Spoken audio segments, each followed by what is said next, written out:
इंद्रेश जी, मैं चाहता हूँ कि आप ना, जैसे आप इतने साल से यहाँ पे कथा कर रहे हैं, आपके फादर भी यहाँ पे कथा कर रहे हैं, तो कुछ मिरेकल्स या कुछ चमत्कार जो आपने खुद देखे हो, वो आप बताएं।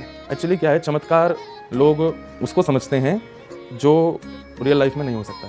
चमत्कार हमारी दृष्टि में कुछ कुछ ऐसे हैं, वो शायद सामने वाले को उसमें इंटरेस्ट भी ना हो, लेकिन हमारी दृष्टि में वो कई सारे, जैसे मेरे ठाकुर जी हैं गिरधर लाल, उनकी मैं सेवा करता हूँ, तो उनके श्रृंगार में ना एक विशेषता है कि उनको थोड़ी पर मुझे एक हीरा लगाना पड़ता है, उनके श्रृंगार में ऐसा भाव है।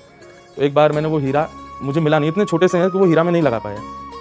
मैंने कहा पता नहीं कहाँ चला गया, अब आज ठाकुर जी ऐसे ही रहो बिना हीरे के। लेकिन रात्रि में शयन में नहीं कराता ठाकुर जी को, सुलाता मैं नहीं हूँ, एक और पंडित जी, क्योंकि दिन भर कभी वॉशरूम जाना, कभी बाहर जा रहे हैं, तो इतनी पवित्रता नहीं होती, तो कई बार मैं नहीं कराता शयन, पंडित जी कराते हैं। उनका नियम है कि वो सारा श्रृंगार निकाल के एक तरफ रखते हैं ताकि मैं सुबह आऊँ तो मुझे दिक्कत ना हो। तो रात में जब उन्होंने सारा श्रृंगार उतार दिया, दूसरे दिन जब मैं सुबह दोबारा गया तो वहाँ वो हीरा रखा था निकले हुए श्रृंगारों में। मैं उनको बुलाया, मैंने कि भाई कल तो मैंने हीरा धराया ही नहीं ठाकुर जी को, ये कहाँ से आया? बोले नहीं, रात में जब मैं शंकर आया तो था ये। मैंने कहा ये देख सुबह की फोटो, मैंने श्रृंगार करके फोटो खींचा तो उसमें हीरा ही नहीं। उसने कहा हमारे जी लो रात की फोटो, रात में वो हीरा था। और मैं कहूँ वाह, मतलब हमसे कोई त्रुटि अगर हो जाती है ठाकुर जी अपने आप पूरी कर लेते, तो ठाकुर जी नहीं करते होंगे ना, तो मुझे ऐसा लगता है सेवा एक अलग दृष्टिकोण हो जाता है। हमने कमरे में मंदिर में भगवान की सेवा की, उसके बाद हमसे कोई चूक हो गई ना, तो ठाकुर जी के कुछ अप्रकट भक्त हैं, वो वहाँ आकर के उस सेवा की पूर्ति कर देते हैं। ये लेकिन होता है उनके साथ ही जो बहुत भाव से सेवा करते हैं, ऐसा नहीं किसी के संग भी हो जाता होगा। तो ऐसे कई सारे मिरेकल्स मैंने लाइफ में देखे हैं। कथाओं में, कथा सुनने के बाद में लोगों को बदलाव, इससे बड़ा मिरेकल और क्या होगा। नॉनवेज के बिना ना रहने वाले लोग, विदाउट ड्रिंक के बिना ना रहने वाले लोग, कथा सुनने के बाद में ऐसा परिवर्तन उनकी लाइफ में आ जाता है कि वो बिना ठाकुर जी की कथा सुने, याद किए, वो रह ही नहीं पाते। ये बहुत मिरेकल्स देखे। एक मेरा एक वाक्य और है कि बद्रीनाथ में मेरी कथा चल रही थी और उसमें भीष्म पितामह का मैं प्रसंग सुना रहा था कथा में।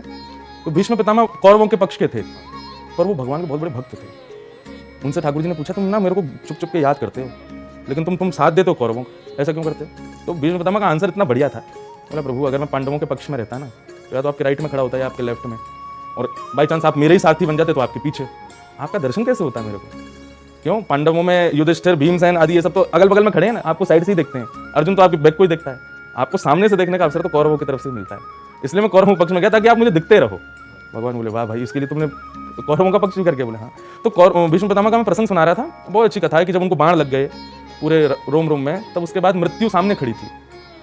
चलो हो गया पूरा। भीष्म पितामह को वरदान उनके पिताजी ने दिया था कि जब तक उनकी इच्छा नहीं होगी वो मर नहीं सकते, चाहे उनके शरीर को बीच से कोई काट दे। भीष्म पितामह बोले अब खड़ी रहे सामने, जब तक मेरे ठाकुर जी नहीं आ जाएंगे ना, द्वारिकाधीश मेरे सामने नहीं खड़े होंगे, तब तक मेरे को छूना नहीं। तो मृत्यु देवी हाथ जोड़ के खड़ी थी भीष्म पितामह के सामने और वेट कर रही थी कि कब ठाकुर जी आएंगे, कब ये प्राण त्याग।